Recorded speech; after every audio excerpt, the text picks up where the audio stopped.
გამარჯობა მეგობრებო.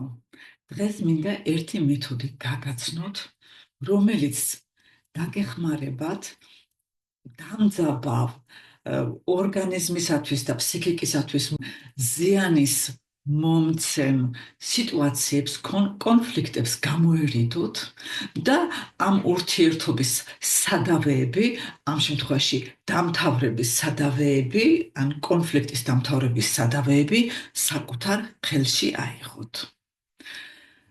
ყველა ჩვენთაგანს აქვს გამოცდილება, რომ ხანდახან ვართ ისეთ სიტუაციებში, რომელთანაც გამოსვლა გვიჭირს. შეიძლება იმიტომ, რომ ეს ოჯახური სიტუაცია, ან სამსახურს ეხება, ან სოციალურ ქსელს, რომელზეც უარის თქმა არ გვინდა და ამ სიტუაციებს მიეკუთვნება ასევე ის კონფლიქტები, რომლებიც ხმამაღლა ჩხუბით ესკალირდება და ასევე პასიური აგრესიის მქონე კონფლიქტები, როცა ჩვენ არაფერს ვამბობთ, ან მინიშნებებს ვაკეთებთ და მოწინააღმდეგე მხარე კი კარგად ხვდება და აღიქვამს როგორც მისდამი მიმართულ აგრესიას. ეს სიტუაციები მოქმედებენ ჩვენზე, იწვევენ სხეულში დაძაბულობას, თქვენ შეგიძლიათ თვითონ დააკვირდეთ თქვენს თავს, გვიფუჭებენ განწყობას და ამ დროს მიდის ჩვენს ორგანიზმში რიგი პროცესები, რომლებიც ხშირი განმეორების შემთხვევაში უკვე შეიძლება დაავადებათაც კი ჩამოყალიბდეს. ასე რომ გაუფრთხილდეთ ჩვენს ენერგიას და ავიღოთ კონფლიქტების და ურთიერთობების მართვის სადავეები უკეთ ჩვენს ხელში და ამისათვის მინდა ეს მეთოდი გაგაცნოთ. სანამ დავიწყებდეთ, მინდა რომ გთხოვოთ კარგად დაფიქრდეთ და ერთ-ერთი ასეთი კონფლიქტი ან ერთადერთი რომელიც გაქვთ, ამოარჩიოთ, გაიხსენოთ და თქვენს თავს დაუსვათ კითხვა. ზიანის გვერდით ხომ არ მოაქვს აი ამ კონფლიქტს რაიმე სარგებელი? და თუ თქვენ ჩაუყურადებთ საკუთარ თავს და პასუხი იქნება კი, მოაქვს სარგებელი, მაშინ ჩაეკითხეთ, რომ ეს სარგებელი რა რამხელა იმ ზიანთან შედარებით. არის მეტი სარგებელი და ნაკლები ზიანი, თუ ბევრად მეტი ზიანი ვიდრე სარგებელი და მხოლოდ მეორე შემთხვევაში გამომყევით აი ამ მეთოდზე. რადგან თუ თქვენს კონფლიქტს რაღაც დიდი სარგებელი მოაქვს თქვენთვის, მაშინ თქვენ ვერ შეძლებთ აი ამ ჩემს მეთოდში სრულად ჩართულობას.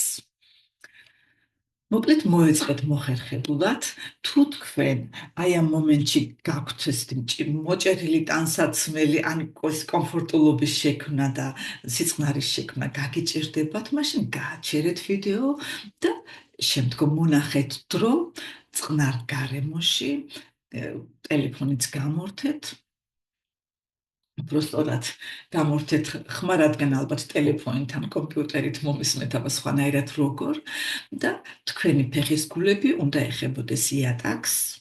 თქვენ უნდა იწვით არაგაჭიმული, მაგრამ სწორი მხრებით, ხერხემალი უნდა იყოს სწორედ და ეხლა ჯერ ღრმად სუნთქავთ ჩასუნთქვა და ამოსუნთქვისას ამოაყოლეთ თქვენი წარმოდგენის ძალით მთელი ეს დაძაბულობები და ენერგიები, რომლებიც თქვენ ამ დღეს აგეწებნენ.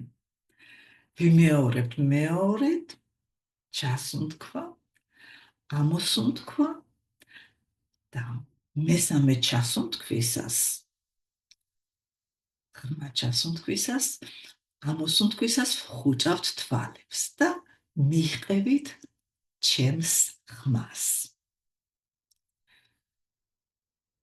წარმოიდგინეთ სცენა დარბაზით და მაყურებელთა დარბაზიდან სცენაზე ადის ორივე მხარეს კიბე 7 საფეხურით ორივე მხარეს. და ორივე მხარეს არის სინათლის ჩამრთველი. სცენაზე არის ორი ნათურა და ისინი ანათებენ სცენას ძალიან კარგად.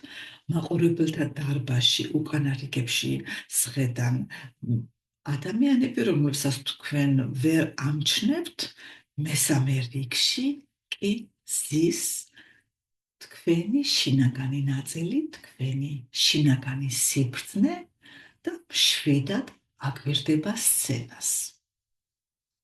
თქვენ აირჩევთ ეხლა მხარეს, მარჯვენა ან მარცხენა მხარეს და რომელიც გსურთ, თუ თქვენ აირჩევთ მარცხენა მხარეს, თქვენ გეხართ მარცხენა მხარეს სცენაზე და მარჯვენა მხარეს უკვე იდგება თქვენი მოწინააღმდეგე ან მოწინააღმდეგები.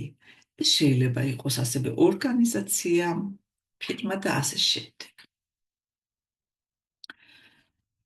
ახლა თქვენი წარმოდგენის ძალით გააქტიურებთ იმ კონფლიქტურ სიტუაციას, რომელიც არის თქვენს და ამ ადამიანს ან ადამიანების ჯგუფს შორის. ეს კონფლიქტი შეიძლება იყოს ასევე კონფლიქტი სოციალურ ქსელში და ამ შემთხვევაში, თუ თქვენ ადამიანებს არ იცნობთ, უბრალოდ წარმოიდგენთ როგორც ფორმას ან ადამიანთა ჯგუფს. როგორც ვთქვი, ორივე მხარეს არის სინათლის ჩამრთველი, როცა კიბეები იმ ადგილზე, სადაც კიბეები მთავრდება და სცენა არის ძალიან კარგად განათებული. იგრძენით ეხლა ის ემოციები, რომლებიც თქვენ ამ კონფლიქტში გაქვთ. და ჩაიკითხეთ თქვენს თავს. არიან ეს ემოციები და ის დატვირთვები, რომლებიც მე ამ კონფლიქტიდან, აი ამ ურთიერთობიდან მაქვს, ჩემთვის ნამდვილად არასასიამოვნო და ზიანის მომტანი.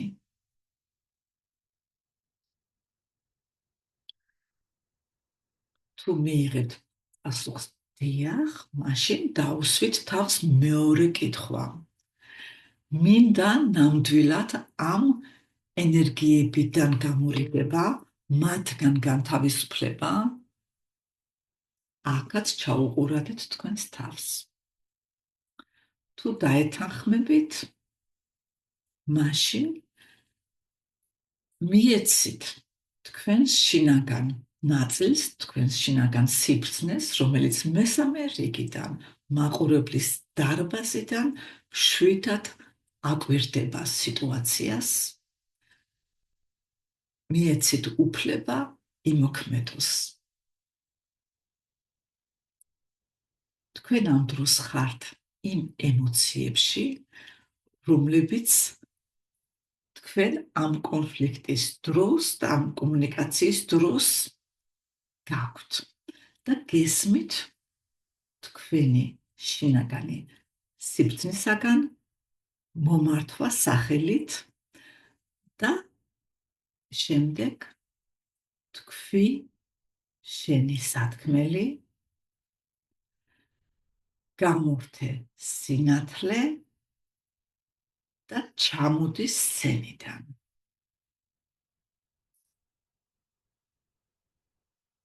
თქვენ ამბობთ თქვენ სათქმელს ემოციებით, მაგრამ შეეცადეთ ადეკვატურად. და ბოლოს ამბობთ, რომ თქვენ ახლა სვამთ წერტილს. მიდიხართ თქვენს მხარეს არსებულ სინათლის ჩამრთველთან, გადაატრიალებთ მას, ჩააბნელებთ თქვენს მხარეს სცენას, ჩამოხვალთ კიბეზე, ჩამოივლით ამ შვიდ საფეხურს, მიხვალთ თქვენს შინაგან სიბრძნესთან დარბაზში მესამე რიგში და მიუჯდებით გვერდით. ახლა ორივენი აკვირდებით, რა ხდება სცენაზე.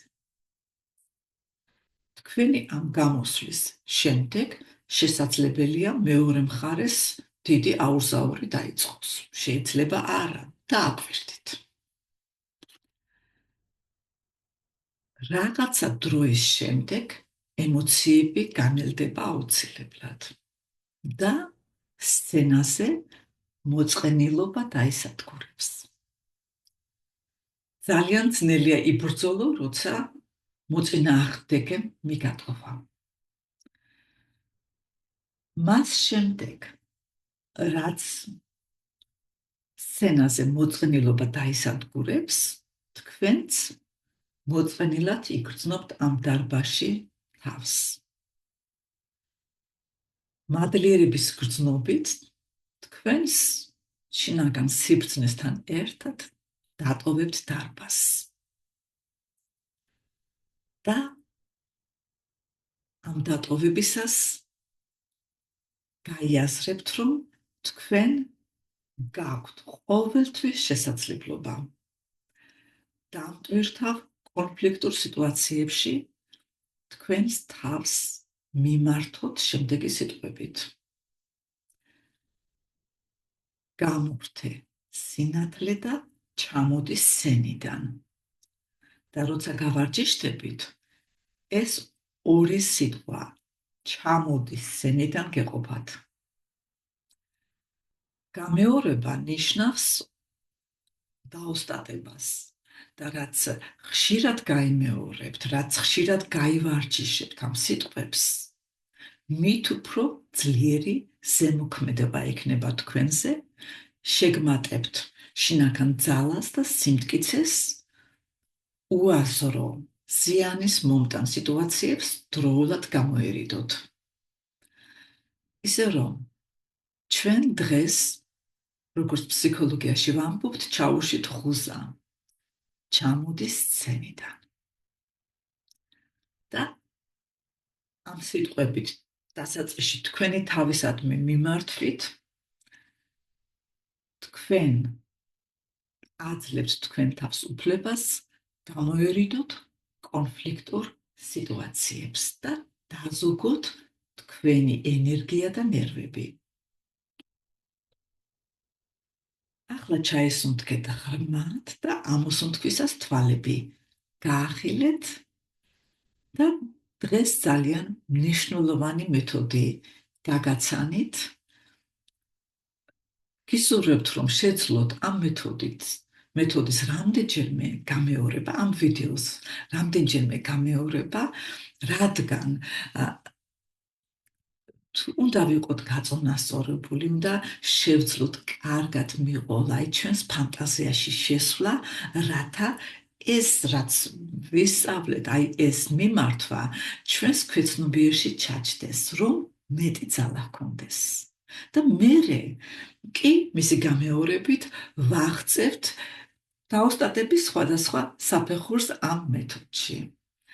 და ძალიან კარგი აპრობირებული მეთოდი არის, მაგალითად, ნარცისტულ ადამიანებთან ურთიერთობაში, როცა ჩვენ გვინდა მათ, ასე ვთქვათ, სხვების ენერგიებს გამოვერიდოთ.